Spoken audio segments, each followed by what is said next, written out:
Mesdames, Messieurs, chers auditeurs de Radio Gabon, bonsoir et bienvenue dans votre émission de décryptage et d'échange. Et si on en parlait, la semaine écoulée a été riche en annonces marquées notamment par une intense activité diplomatique du chef de l'État. De Luanda à Paris, les accords se sont multipliés, dessinant les contours d'un Gabon résolument engagé sur la scène mondiale. Mais ici, dans nos villes et nos quartiers, l'urgence est ailleurs. Au supermarché, face à la hausse des prix, dans les familles qui peinent à joindre les deux bouts, l'urgence est dans nos hôpitaux face aux défis de la santé publique. Bref, elle est dans la crise du quotidien. Comment la vision de la présidence se traduit-elle en mesures concrètes et rapides pour soulager les Gabonais ordinaires?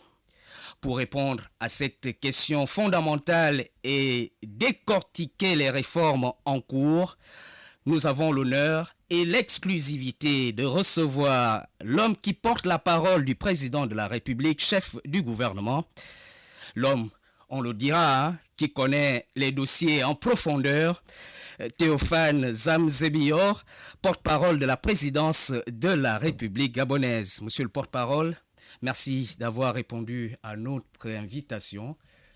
Et merci de me recevoir dans les studios de Radio Gabon. C'est un plaisir d'être là. Alors, justement, dans cette émission, je ne suis pas seul. Je suis avec Anita Jordana Tsumba. Anita, bonsoir. Bonsoir Dominique et bonsoir Monsieur le porte-parole. Bonsoir Madame. Alors avant de continuer, peut-être rappeler que nos échanges vont s'articuler autour de deux principaux axes. D'abord le pouvoir d'achat des Gabonais, vous l'avez relevé, et l'économie familiale, puis la santé publique et la bonne gouvernance. Alors pour commencer, parler justement du pouvoir d'achat, dans de nombreuses familles, l'équation du mois devient plus qu'impossible. Monsieur le porte-parole, les prix des denrées alimentaires sont élevés, le transport, la scolarité, on a l'impression que tout pèse. Alors, monsieur le porte-parole de la présidence de la République, hier encore, le Conseil des ministres a annoncé un certain nombre de mesures, dont l'instauration dès 2026 d'une taxe forfaitaire d'habitation calculée via la SEG, la facture sur la facture EDAN à ce qui semble. Alors, sur cette taxe, comment la présidence la justifie donc face aux Gabonais dont le pouvoir d'achat est fragilisé aujourd'hui?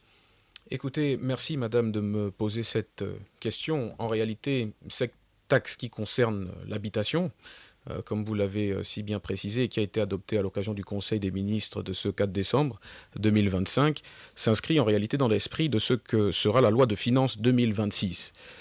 Il vous souviendra qu'au moment des débats autour de ce projet de loi de finances, d'abord à l'Assemblée nationale et ensuite au moment de son adoption, quasiment en des termes identiques au niveau du Sénat, donc par les deux chambres du Parlement in fine, eh bien, il y avait déjà une taxe qui était prévue, là aussi sur le ticket EDAN pour financer le développement de nos localités à l'intérieur du pays. Vous me posez la question de savoir est-ce qu'il y a lieu de justifier, ou du moins comment est-ce qu'on justifie cette taxe? Eh bien, elle se justifie simplement d'abord par la nécessité d'impliquer, de faire participer les Gabonais au développement de leur pays. Il faut analyser cette taxe non pas isolément, il faut la mettre en perspective. La mettre en perspective, c'est d'abord considérer qu'il y a une question fondamentale que l'on se pose au Gabon depuis plusieurs décennies. Quels sont les revenus que l'État tire de la situation foncière nationale? C'est une réflexion qui a animé bien des esprits dans notre pays et bien des gouvernants, bien des équipes gouvernementales. Eh bien, aujourd'hui, il est question de donner une réponse à cette question qui s'inscrit en réalité dans la dynamique d'élargissement de l'assiette fiscale de l'État. Donc d'accroissement des ressources que l'État est en capacité de prélever. Des ressources qui, en définitive, servent là encore au développement national. Deuxième volet, quand je dis qu'il faut la mettre en perspective, c'est qu'il faut voir dans les autres mesures qui ont par ailleurs été annoncées quelque temps avant et qui sont comprises elles aussi dans ce projet de loi de finances 2026, il faut les lire en parallèle parce que dans ce projet de loi de finances 2026, il y a un certain nombre d'exonérations aussi qui viennent comme compenser en réalité toutes ces nouvelles taxes et impositions qui sont prévues et qui sont annoncées au fil des conseils des ministres. Peut-être y en aura-t-il d'autres qui seront annoncés, mais en tous les cas, cela s'accompagne d'un certain nombre d'exonérations, notamment sur les produits de première nécessité ou encore sur les matériaux de construction. Donc il y a une double dynamique. Il y a l'élargissement de l'assiette fiscale de l'État, avec tout ce qui est digitalisation aussi des mécanismes de recouvrement de la fiscalité due, des ressources du moins issues de la fiscalité, de la politique fiscale de l'État. Il y a donc l'élargissement, il y a la digitalisation du recouvrement, mais il y a aussi un certain nombre de compensations en termes d'exonération fiscale qui nous permettront donc de rééquilibrer ceci. Le projet, ce n'est pas d'asphyxier les Gabonaises et les Gabonais, pas du tout. Le projet, c'est de faire en sorte qu'on ait une fiscalité qui permette de soutenir les ambitions de développement portées par les pouvoirs publics actuels. Et pourquoi passer spécifiquement par la SEG, par le ticket EDAN? La SEG est une option, il y a d'autres options disponibles. Ce n'est pas la dernière ni la première taxe appliquée et que les Gabonais devront payer. Mais en tout cas, c'est cette option-là qui a été retenue. C'est une option qui présente sans doute un certain nombre de facilités. Pour avoir le détail de l'affaire, il faudrait peut-être se rapprocher des services techniques compétents. Mais en tous les cas, c'est quelque chose de direct, de concret. Et puis, c'est aussi un élément qui permet de la mesurabilité, une mesurabilité beaucoup plus facile, aussi bien de la part des pouvoirs publics que de la part des Gabonaises et des Gabonais qui vont contribuer dans le cadre de cette taxe-là. Donc c'est mesurable pour tout le monde, c'est clair, c'est concret, c'est le ticket EDAN et donc ça concerne tout le monde. Ça concerne tout le monde, un instant Dominique, ça concerne tout le monde, hein, vous le dites. Mais comment garantir finalement que cette taxe ne pèse pas sur le ménage? C'est une contribution.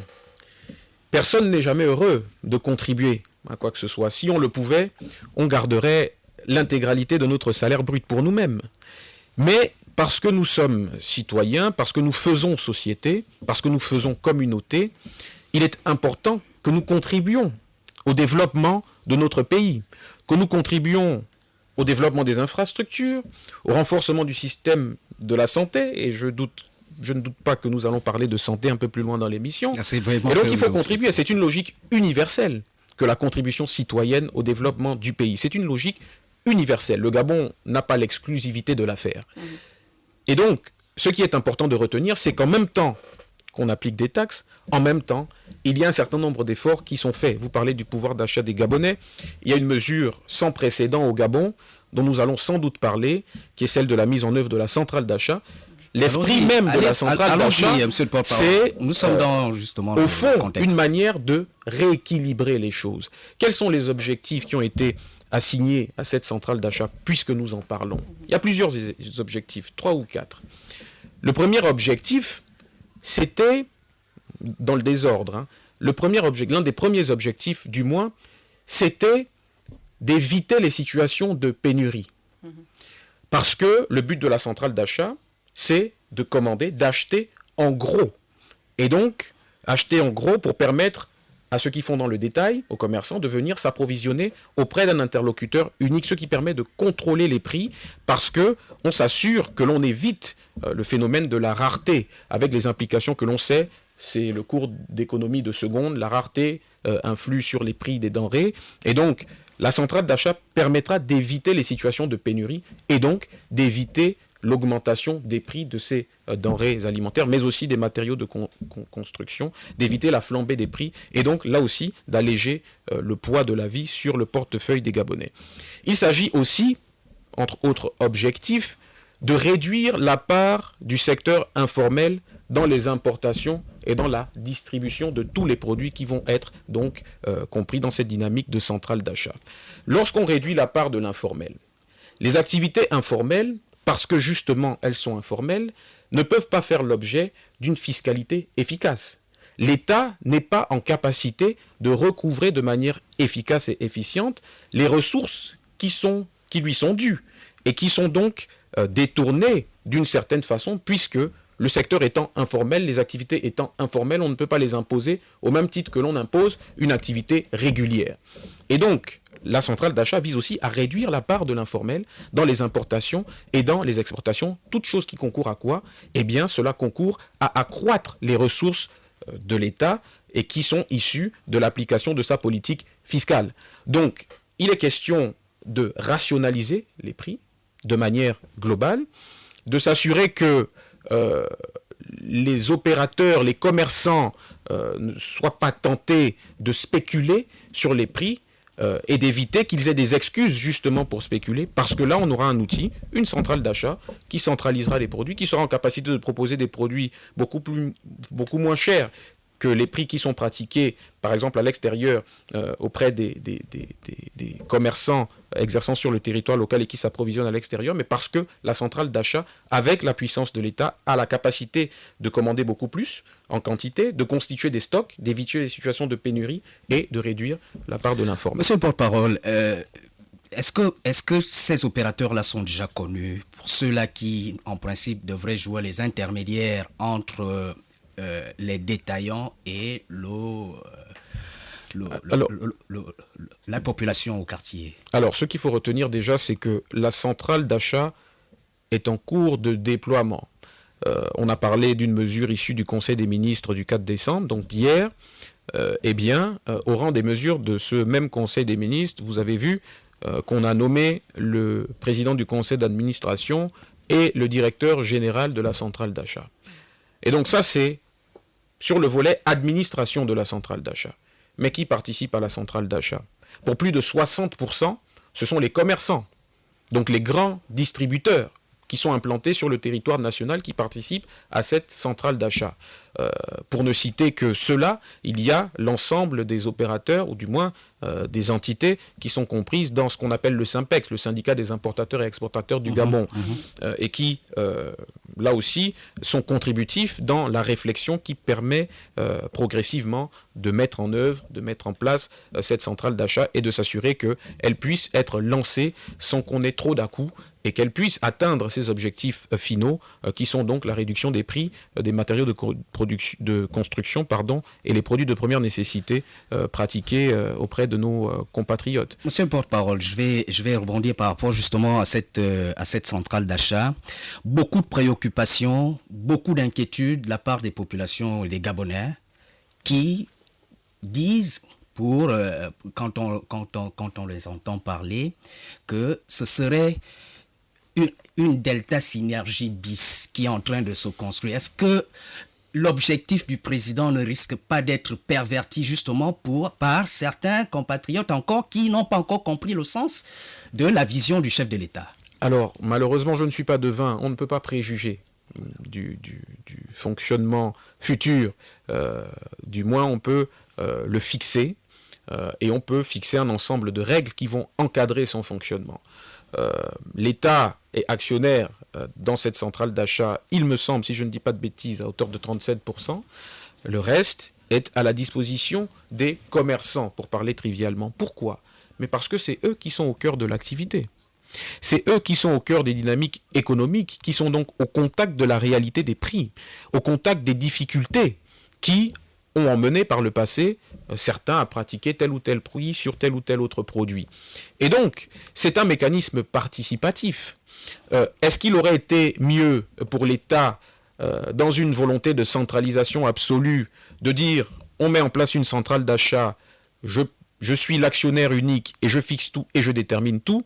La question de la fiabilité du mécanisme se poserait toujours, puisque en toute chose, ce sont les êtres humains qui sont en charge de la mise en œuvre des politiques qui sont édictées. Pour le coup, le président de la République a opté pour un mécanisme participatif. Participatif pour qu'on n'ait pas d'excuses demain après-demain pour justifier de dysfonctionnements éventuels, et je touche le doigt que l'on saura éviter parce qu'on aura justement pris le temps de bien faire les choses et d'associer l'ensemble des acteurs qui participent à la vie économique de la nation pour mettre en œuvre cet outil dont le but, rappelons-le, est de faciliter la vie de nos compatriotes en faisant en sorte qu'ils puissent se fournir des matériaux de construction et donc, in fine, se constituer un patrimoine susceptible d'être transmis à leur descendance beaucoup plus facilement, de manière à ce qu'ils puissent se nourrir, se loger beaucoup plus facilement. Anita Jordan Atumba. Peut-être passer sur le deuxième. Allez-y. C'est-à-dire les questions de santé. Alors, hier encore, le Conseil des ministres, on va rester sur le Conseil des ministres du 4 décembre, le Conseil des ministres a également insisté sur la rationalisation des dépenses publiques, notamment dans les structures de l'État. On va revenir d'abord là-dessus. Comment est-ce que la présidence entend concrètement mener cette action? De manière elle se globale. répercute dans l'assiette du Gabonais. De manière globale. Alors on parle de santé, là pour le coup, c'est peut-être pas dans l'assiette des Gabonais, mais dans leur bien-être de manière globale. La rationalisation des dépenses publiques, voilà, avant de passer sur les questions de santé. Avant de passer sur la santé. Avant de passer sur la santé, on revient d'abord sur la rationalisation des dépenses publiques. Oui. De façon concrète, comment est-ce que le Gabonais lambda va... La rationalisation des dépenses publiques s'inscrit dans un mouvement beaucoup plus large. Ce mouvement beaucoup plus large, c'est l'édiction, ou du moins l'annonce d'une nouvelle méthodologie, d'une nouvelle dynamique de gouvernance dès les lendemains de la mise en œuvre de la constitution du gouvernement de la République après l'élection du président de la République.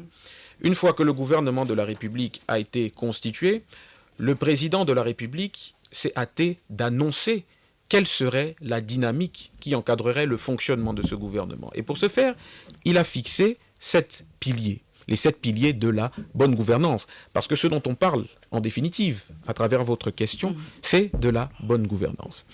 Il y a un certain nombre d'exigences qui sont comprises. Ces 7 piliers peuvent être résumés en un certain nombre de valeurs. La transparence, l'équité, la reddition des comptes, l'efficacité de l'administration.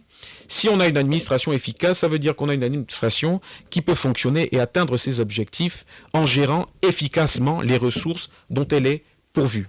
Donc ça, c'est l'esprit général. Deuxièmement, lorsqu'on parle de rationalisation des dépenses publiques, eh bien c'est une exigence. Parce que nous avons une économie qui est en réalité en transition.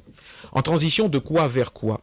En transition parce qu'elle part d'un modèle exclusivement rentier, avec l'exportation brute, et sous forme brute, pour le coup, de nos ressources stratégiques, en échange de revenus.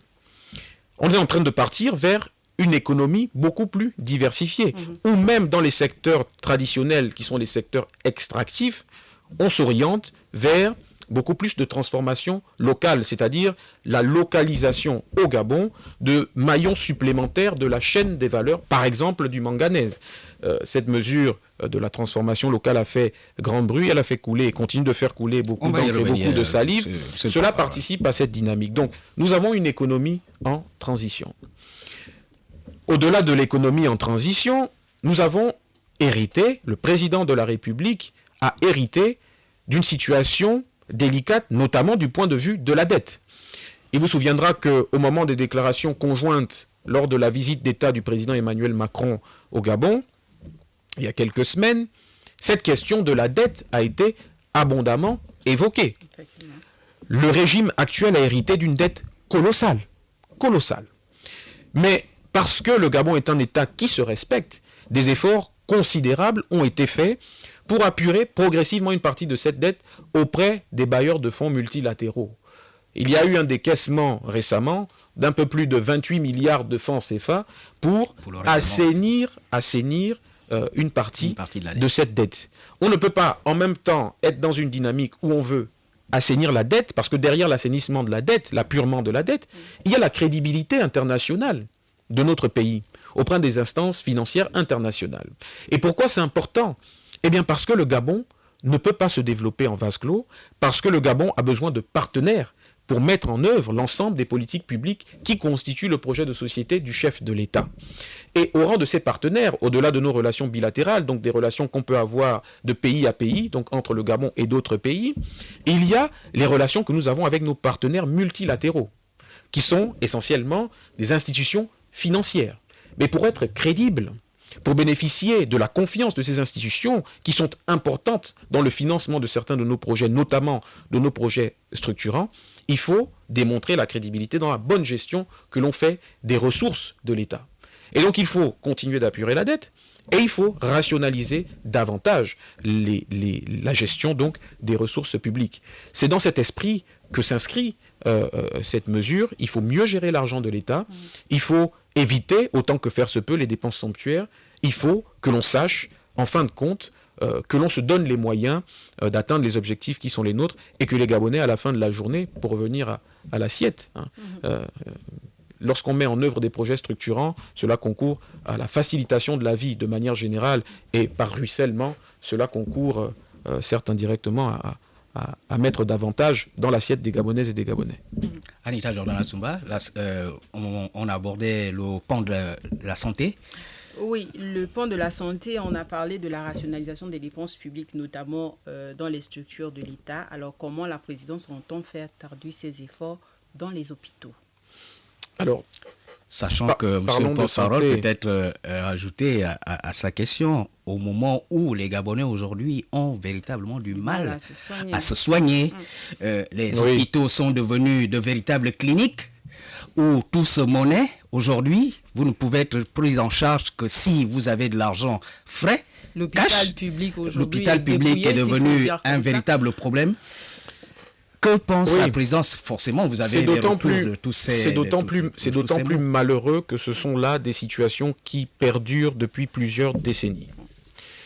Elles perdurent depuis plusieurs décennies et le président de la République, chef de l'État, chef du gouvernement, a pris, si je puis dire, le taureau par les cornes dès sa prise de fonction, d'abord au moment de la transition. Les efforts en matière de santé n'ont pas commencé il y a 8 mois, avec l'investiture du président de la République, après son élection. Ils ont commencé bien avant. Alors, pour encadrer tout ce qui se fait en matière de santé au Gabon, parce que le problème et parce que le mal est profond, à travers le ministère de la Santé, il y a eu l'adoption de 2 textes fondamentaux. Le premier de ces textes, c'est le Plan national de développement sanitaire, PNDS. Le deuxième de ces textes, c'est la politique nationale de santé. Pourquoi ces 2 textes sont-ils importants? Parce qu'ils encadrent l'action de la santé sur plusieurs années, c'est-à-dire sur les courts, les moyens et le long terme. Pourquoi c'est important de le dire avant que de développer davantage? Eh bien parce qu'on s'est souvent habitué à ce que dans notre pays, des politiques publiques soient implémentées, et puis, au fil des remplacements des ministres et du renouvellement des équipes gouvernementales, on a vu certaines de ces politiques publiques abandonnées ou ne pas aller à leur terme. Là, il est question de fixer un cap clair et de définir un cadre tout aussi clair pour l'action en matière de santé de la part du gouvernement. Ça, c'est le premier point.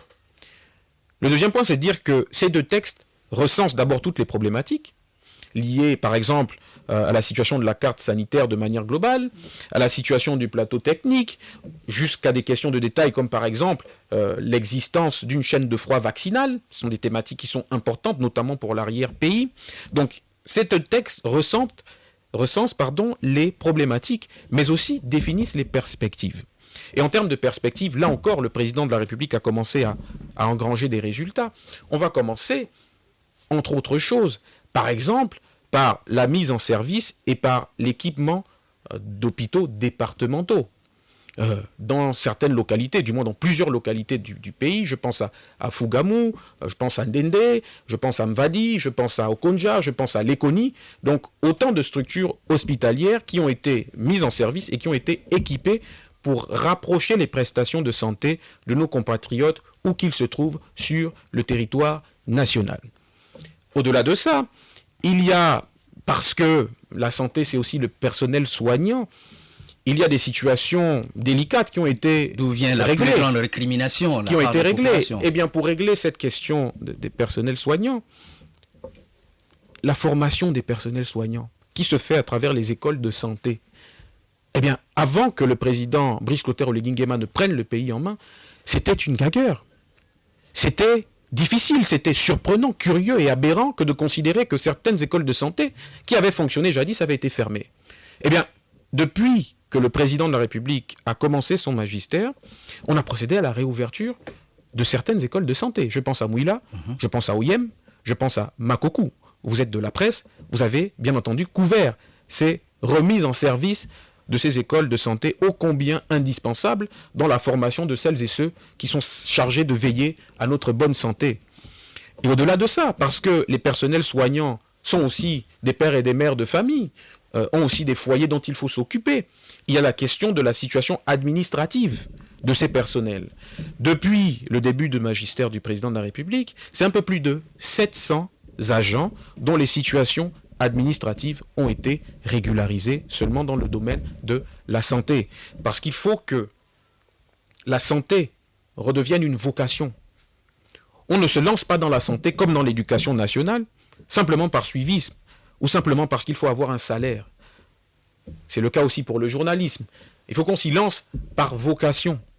Mais pour encourager la vocation, il faut que l'on puisse améliorer les conditions de formation et améliorer de manière beaucoup plus simple et beaucoup plus globale les conditions de vie des professionnels de santé. Et c'est ce à quoi le président de la République s'attelle depuis le début de son magistère. Bien entendu, les résultats ne sont pas aussi rapides qu'on le souhaite. Et quand je dis « on », c'est aussi bien les populations que les pouvoirs publics. Parce qu'en fin de compte, nous sommes tous sujets aux problématiques de la santé. Et donc c'est autant d'efforts, sans parler de tout ce qui est dotation en équipement. Je pense notamment aux nombreuses dotations en ambulance et autres véhicules roulants pour toutes les structures sanitaires qui n'en disposaient pas. C'est un effort considérable qui a été fait. Lorsqu'on parle par exemple de l'équipement et des dotations diverses, on est sur l'année 2024 par exemple à plus de 9,7 milliards de francs CFA consacrés seulement à ce volet-là de la grande problématique de la santé. Encore donc il y a un effort. Ambulances, monsieur le porte-parole, encore que ces ambulances, excusez-moi, je ne vous coupe pas, sont devenues aujourd'hui... Il y a donc un effort conséquent qui est fait pour renforcer les capacités opérationnelles de nos structures de santé, en accroître le nombre et surtout les pourvoir en personnel soignant qui soit bien formé sur l'ensemble du territoire national. Ces efforts se poursuivent et...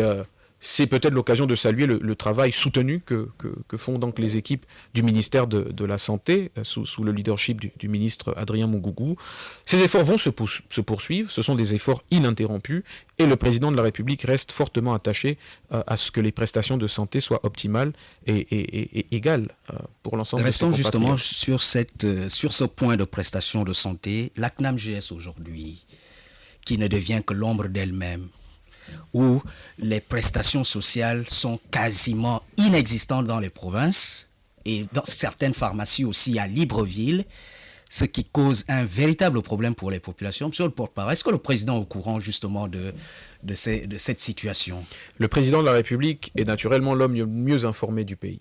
Donc oui, il est parfaitement au fait de la situation. Il y a une double situation en réalité au niveau de la CNAMGS. Il y a d'abord la situation du passif de la caisse, avec les dettes qui sont dues donc à cet organisme de prestations sociales. Pourtant, le fonctionnaire gabonais contribue. Le deuxième volet du problème, c'est que, comme vous le savez, la CNAMGS, ou du moins la gouvernance de la CNAMGS est en cours de redéfinition, une redéfinition pour apporter davantage de clarté et pour faire en sorte que les prestations de la CNAMGS puissent revenir à la normale le plus rapidement possible, parce que, bien entendu, pour beaucoup de nos compatriotes, c'est un peu le dernier recours face aux besoins de santé qui sont parfois très lourds. Nous savons ce que coûte la santé, nous savons ce que coûte le médicament, notamment pour certaines pathologies compliquées au Gabon. Et évidemment, c'est un poids qui pèse sur nos compatriotes, mais avec les efforts des autorités compétentes, ces efforts continus permettront à terme de sortir assez rapidement, le plus rapidement possible, nous souhaitons, de cette situation délicate. Quoi qu'il en soit, le président de la République est très attentif à la situation, parce que la CNAMGS, c'est... Juste une petite parenthèse, monsieur le porte-parole. C'est un aspect important de la politique sanitaire aussi. À un autre aspect justement de l'émission. Le Gabonais continue à contribuer, mais beaucoup d'interrogations. Où va l'argent des contributions mensuelles des Gabonais face à la CNAMGS. Je ne voudrais causer de tort à personne sur votre plateau, mais dans tous les cas, je vous disais qu'il y a un double problème. On peut résumer ça à des questions de gouvernance aussi. Et donc, les choses sont en train de se remettre en place. Croyez que d'ici les prochains mois, la situation sera rationalisée, éclaircie, et les Gabonais pourront bénéficier de la remise à jour des prestations de la CNAMGS qui rencontre certaines difficultés qui sont profondes, qui sont complexes, qui tiennent à beaucoup d'éléments de détail. Et ce n'est pas forcément le lieu pour ne pas mettre la charrue avant les bœufs et parler avant ceux qui sont habilités à parler sur ces questions techniques, mais qui font l'objet donc ces questions d'un traitement attentif. Anita Jordana Toumba, une autre inquiétude pour rester avant sur de ce passer point de la santé, les structures, on l'a dit aspect. tout à l'heure, les structures hospitalières publiques sont dépouillées aujourd'hui en termes de personnel qualifié, en termes de spécialistes, en termes de plateaux techniques. Alors, moi, j'aimerais savoir la réponse de la présidence face à ce mal. En réalité, j'ai déjà répondu à votre question. Il faut former, et pour former, il faut des écoles. Le président de la République a fait rouvrir 3 écoles de santé, rien qu'en 2024. On a Sur le bilan du ministère de la Santé. Dépouillé en termes d'équipement. Sur les équipements. Nous venons de Parce qu'on passer parle de formation novembre bleu et octobre rose. Oui. Les plateaux techniques, les spécialistes font partie des mots qui ont été relevés. Aujourd'hui, vous parlez encore de formation. Or, le malade de cancer, il attend autre chose. Madame, on ne forme pas un médecin en 6 mois. D'accord. On forme un médecin en 7 ans, minimum. Un médecin généraliste. Donc, certaines choses prennent du temps. Et parce qu'elles prennent du temps, nous sommes contraints d'avoir une politique palliative qui passe, entre autres choses, par un certain nombre de dotations et de partenariats. Mais certaines choses prennent du temps. La restructuration du secteur de la santé est quelque chose qui prendra du temps. Notamment sur les aspects que vous indiquez, la formation. On ne forme même une infirmière. Vous savez, c'est délicat. Tous les auxiliaires de santé, au-delà même des médecins, il y a un ensemble d'auxiliaires de santé qui participent aux prestations qui sont fournies à vous et moi lorsque nous souffrons d'une affection médicale. Mais il faut bien prendre le temps de bien former ces gens-là. On ne forme pas à la va-vite. Pire encore dans le domaine de la santé.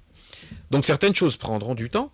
C'est pour ça que je vous disais que l'esprit des 2 textes qui encadrent la politique sanitaire au Gabon est un esprit qui est à détaler, qui se projette sur le court, le moyen et le long terme. C'est sur le temps long.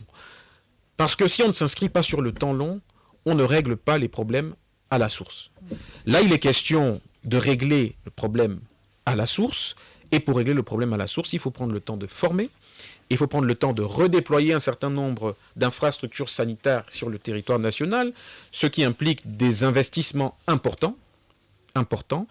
Et donc tout ceci prend un minimum de temps. Nous sommes tous concernés par les questions de santé. La santé ne touche pas une classe sociale en particulier. Et donc, avec la cadence actuelle, si cette cadence est maintenue, et le président de la République y travaille, il y travaille activement, eh bien, nous sortirons progressivement d'un certain nombre de maux qui minent le secteur de la santé dans notre cher pays. Alors, monsieur le porte-parole, nous allons justement, le temps passe tellement vite, nous allons passer à un autre aspect justement de cette émission et nous parlons des infrastructures, de la politique, la vision du chef de l'État quant à la transformation locale, le chômage des jeunes, toutes ces problématiques, bien évidemment, nous les abordons maintenant juste derrière cette pause.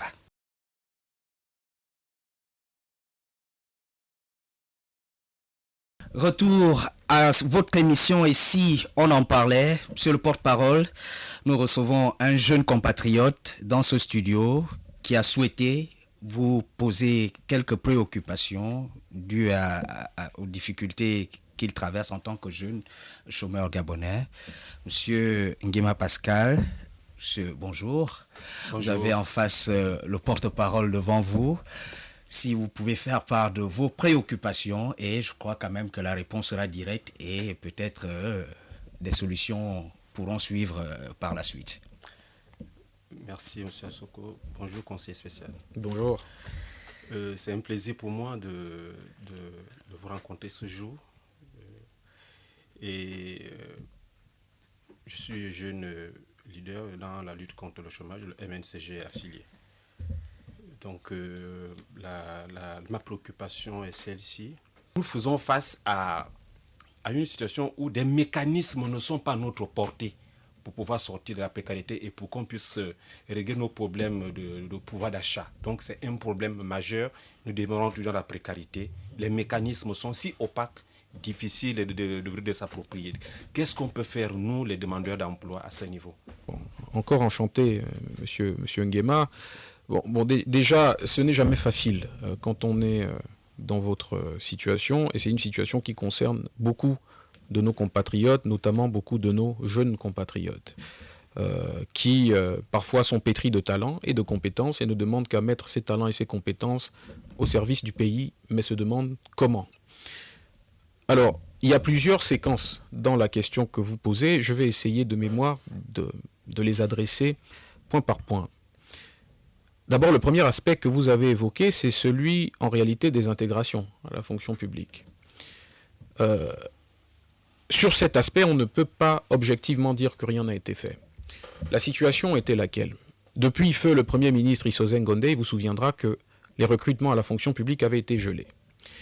Ils n'avaient pas été gelés par mauvaise foi ou par malveillance, ils avaient été gelés parce que, déjà à cette époque, la situation de la fonction publique au Gabon devenait intenable et ne permettait pas, en réalité, au fonctionnement de l'État, avec cette fonction publique-là, de se projeter dans des perspectives d'investissement, par exemple, qui soient de nature à porter le développement local. De plus, la réalité de la fonction publique au Gabon était incompatible avec ce que prescrit la norme communautaire OHADA, à laquelle nous sommes naturellement soumis. Donc il avait fallu geler. Progressivement, les choses ont été rouvertes, les vannes ont été rouvertes, et quand je dis qu'en la matière, on ne peut pas dire qu'il n'y a pas eu d'effort, c'est parce que justement, on en parlait à l'instant, dans le domaine de la santé, plus de 700, dans le domaine de la communication, plus de 800, il me semble, 500, et dans le secteur du bois aussi, on a eu un ensemble de régularisations, là encore par centaines, parce que il y a non seulement la masse de ceux qui sont en attente de régularisation de leur situation et dans laquelle on est allé puiser, primeur oblige, dans laquelle on est allé puiser pour régulariser par milliers, en fin de compte, un certain nombre de situations administratives dans plusieurs administrations publiques. Et au-delà de cette réserve qui est déjà constituée et qui est en attente depuis plusieurs années, qui était en attente depuis plusieurs années, il y a tous les nouveaux venus qui eux aussi sont en attente d'une intégration. Alors ce n'est pas de leur faute. Ils ont suivi des parcours et des cursus et ils se retrouvent dans cette situation.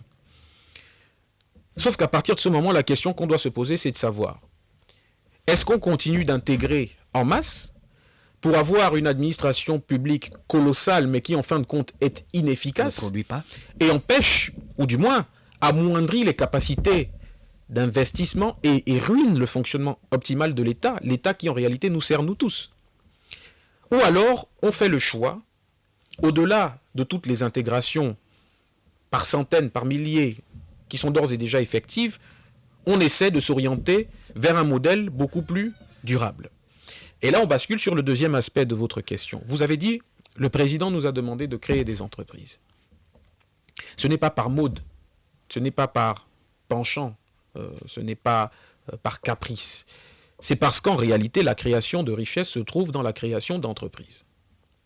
Et pour encourager, et vous êtes parfaitement au courant, je le sais, pour encourager cette dynamique de création d'entreprises, il y a un formidable outil qui a été déployé, la BCEG, et qui a été abondé de plusieurs milliards de francs CFA pour soutenir les projets portés par les entrepreneurs gabonais en puissance. Vous avez un exemple patent de l'efficacité du mécanisme dans le financement GAPESH, qui a bénéficié d'un financement d'un peu plus de 200 millions de francs CFA. Maintenant, une fois qu'on a dit ça, il faut aussi s'attaquer à la culture et du rapport que l'on a à ce genre de mécanisme.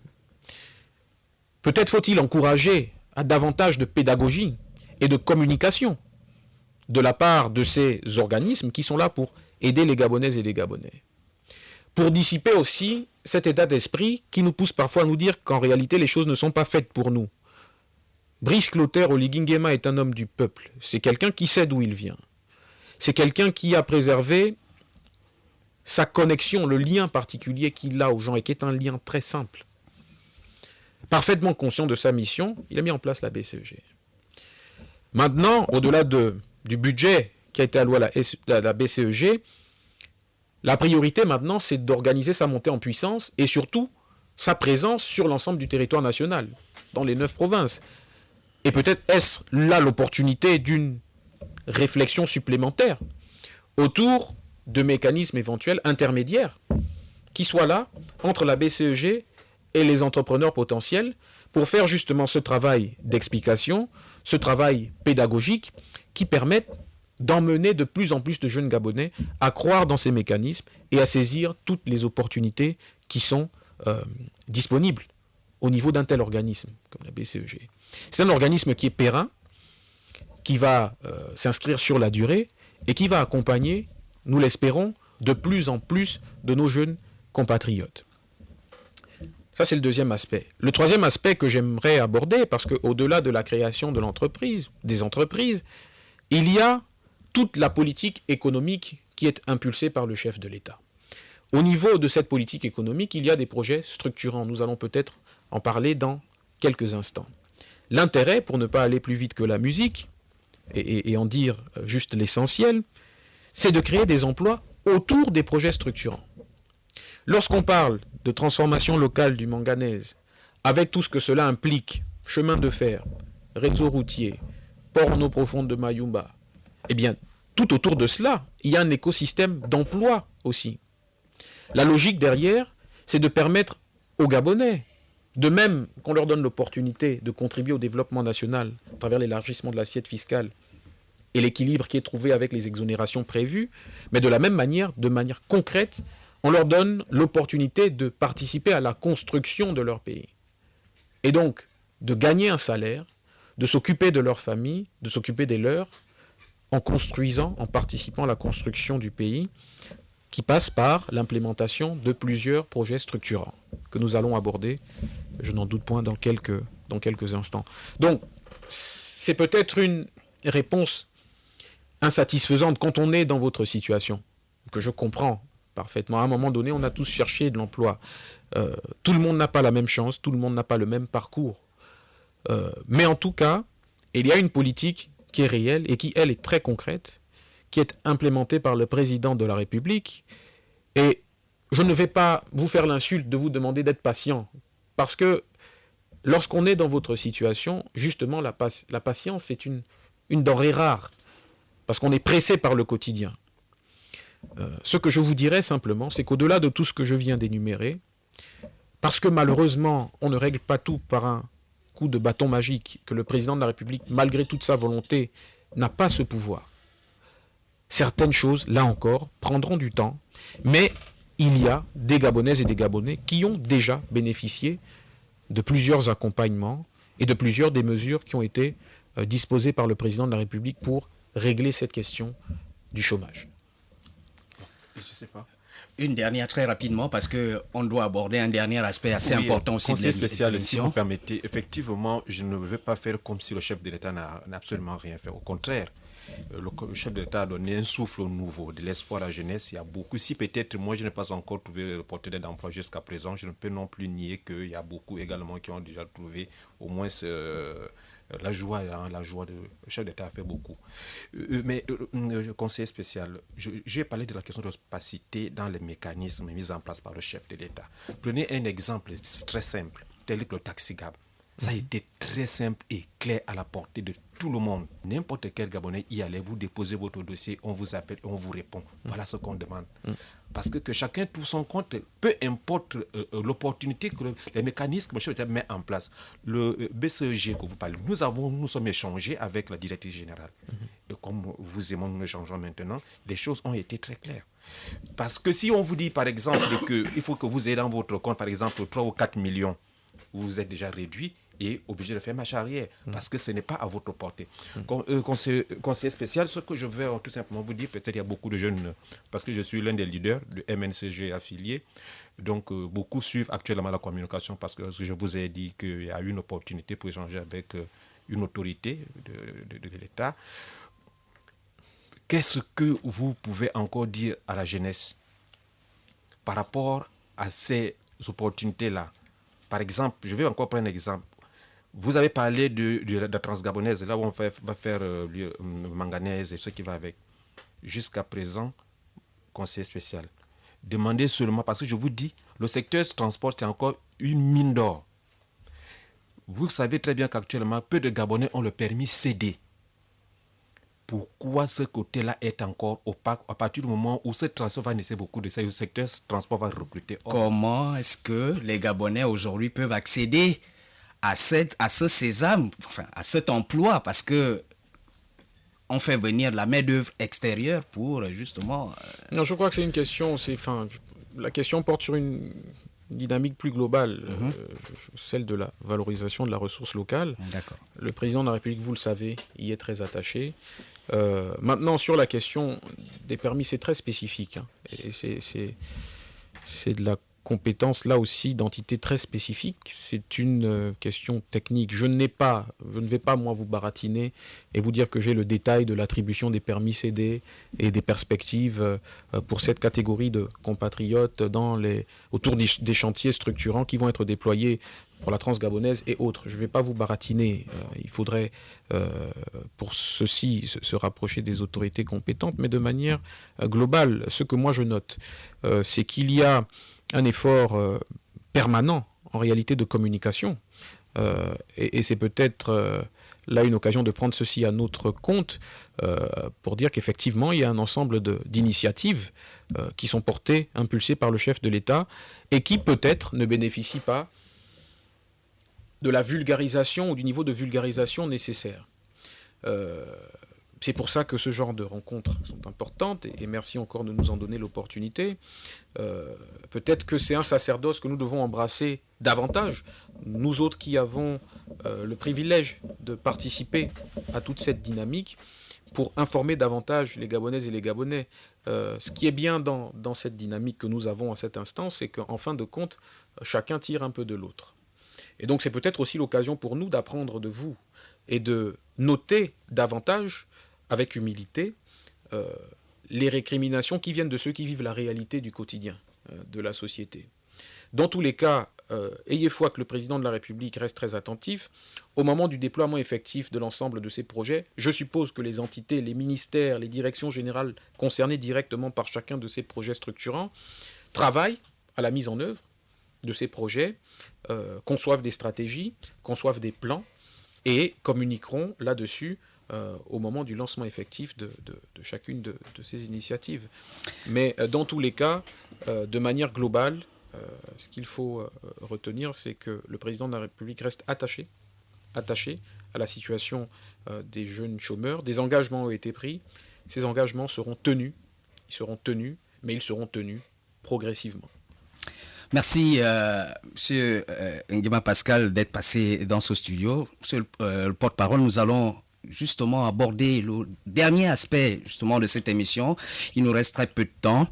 Le président français Emmanuel Macron, en visite de 48 heures au Gabon, plusieurs accords ont été signés, dont l'aspect de la transformation locale du manganèse dans la vision du président de la République qui tient véritablement. Alors, comment est-ce que cela va se passer? Parce que on sait que ce genre de décision n'est pas souvent facile. Et nous l'avons vu en 2009, lorsque le président Ali Bongo arrive au pouvoir, il décide tout de suite de la transformation locale du bois. Nous savons tout ce que ça a créé comme bruit, comme remous. Et le président Oligui arrive tout de suite et il s'attaque au manganèse, une richesse quand même assez stratégique pour la France et qui, me semble bien, n'entend pas ou ne va pas se laisser justement arracher ce marché. Comment est-ce que le président entend véritablement appliquer cette décision aujourd'hui? Alors il faut resituer 2-3 choses. La première chose, c'est que, le manganèse n'est pas que stratégique pour la France, il est stratégique pour tout le monde. Et donc, le Gabon peut parler de manganèse avec tout le monde. Ça, c'est la première chose. La deuxième chose, c'est qu'il n'est pas question d'arracher à la France quoi que ce soit. Il n'a pas été question d'arracher à la France quoi que ce soit. En réalité, lorsque le président de la République a décidé de l'interdiction de l'exportation du manganèse à l'horizon 2029, l'exportation du manganèse brut à l'horizon 2029, l'objectif n'était pas de mettre qui que ce soit à la porte, c'était de dire, écoutez, ça fait plus de 3 décennies que nous avons cette volonté de transformation locale. Depuis Omar Bongo, il était question de transformer localement le manganèse. Depuis Omar Bongo. Et d'ailleurs, c'est pour cela que, à l'époque, l'État a consenti à investir dans le développement de Grand Poubara. Parce que l'une des principales questions que l'État gabonais s'est vu poser par rapport à cette ambition de transformation locale, c'était celle de son incapacité énergétique. Parce que qui dit transformation locale dit capacité énergétique conséquente. C'est une industrie lourde.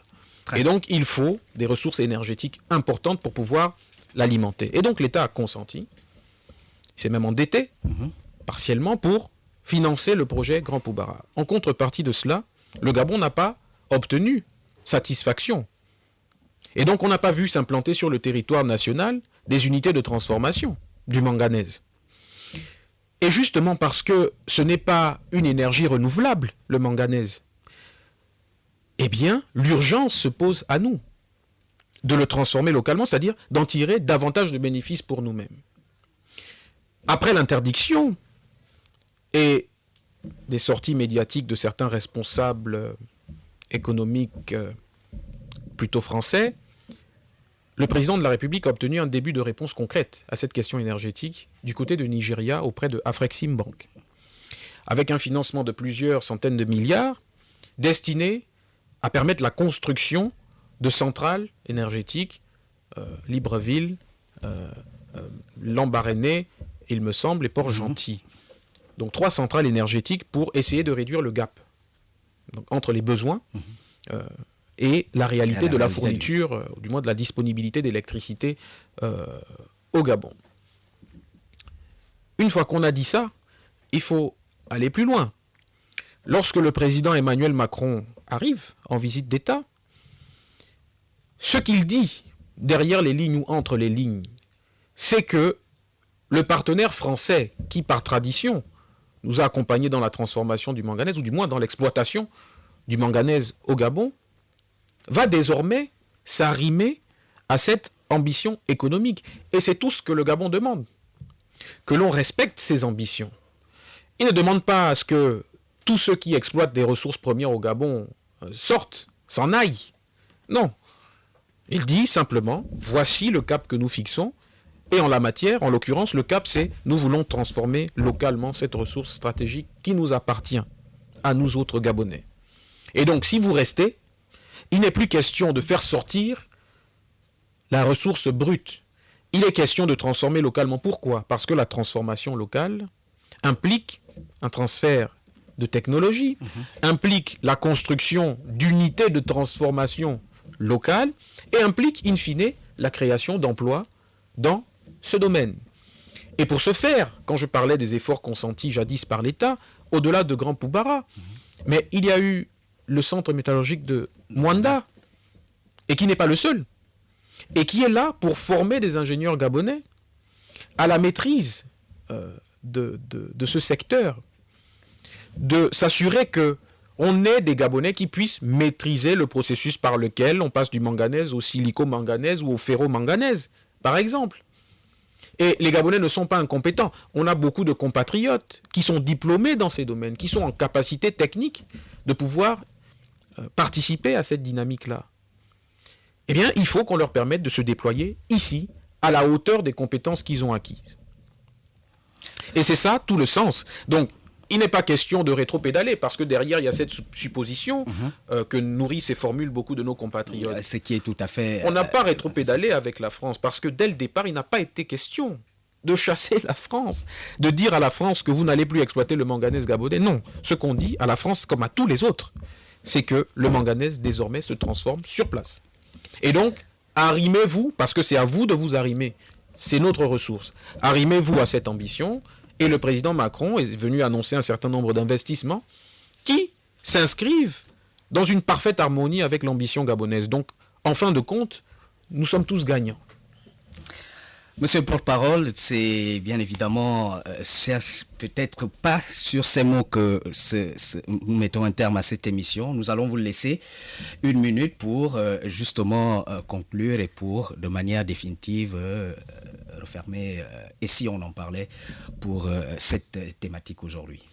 Bien, je vais d'abord commencer par vous remercier de nouveau, aussi bien vous les journalistes que notre compatriote qui a porté des questions essentielles au nom d'une communauté qui est celle des jeunes Gabonais en quête d'emploi, à qui je souhaite beaucoup de courage. C'était un plaisir de revenir dans les studios de Radio Gabon. Je crois que la dernière fois que j'étais venu, j'étais encore étudiant. Et les portes vous sont grandement ouvertes, monsieur le porte-parole, quand vous voulez. Et donc c'est un plaisir et je me ferai le plaisir de revenir parce que tout ceci participe à édifier davantage les Gabonais sur ce qui se fait au sommet de l'État, sur la politique du président de la République qui est attaché à la transformation de ce pays. Les transformations ne sont pas des mécanismes et des processus simples parce que même dans la difficulté, il peut se développer une certaine forme de confort. C'est le confort de l'habitude. On a été habitué à un certain nombre de réalités qui ont en réalité empêché le plein épanouissement de la nation. Aujourd'hui, il est question de donner un coup de pied dans la fourmilière avec une nouvelle vision économique notamment, qui est celle de la transformation locale de nos ressources, qui est celle du développement de projets structurants permettant cette transformation locale, qui est celle d'une ambition nationale qui met davantage les Gabonaises et les Gabonais à contribution pour porter le développement de leur propre pays, quels que soient les domaines. C'est ça l'esprit de la politique et de la vision du président de la République, dans la santé, dans l'éducation, dans les infrastructures, dans le social. Le président de la République travaille d'arrache-pied à concrétiser le projet de société sur la base duquel il a été élu, et ce n'est pas un hasard qu'il a intitulé « Bâtir », parce qu'il est question de bâtir quelque chose aujourd'hui que l'on soit en capacité de transmettre à ceux qui nous survivront, à ceux qui viendront après nous. Merci encore de m'avoir reçu. Madame, Messieurs, merci au porte-parole. Je rappelle, nous recevions Théophane Zamzebior, porte-parole de la présidence de la République, dans votre émission « Et si on en parlait ?»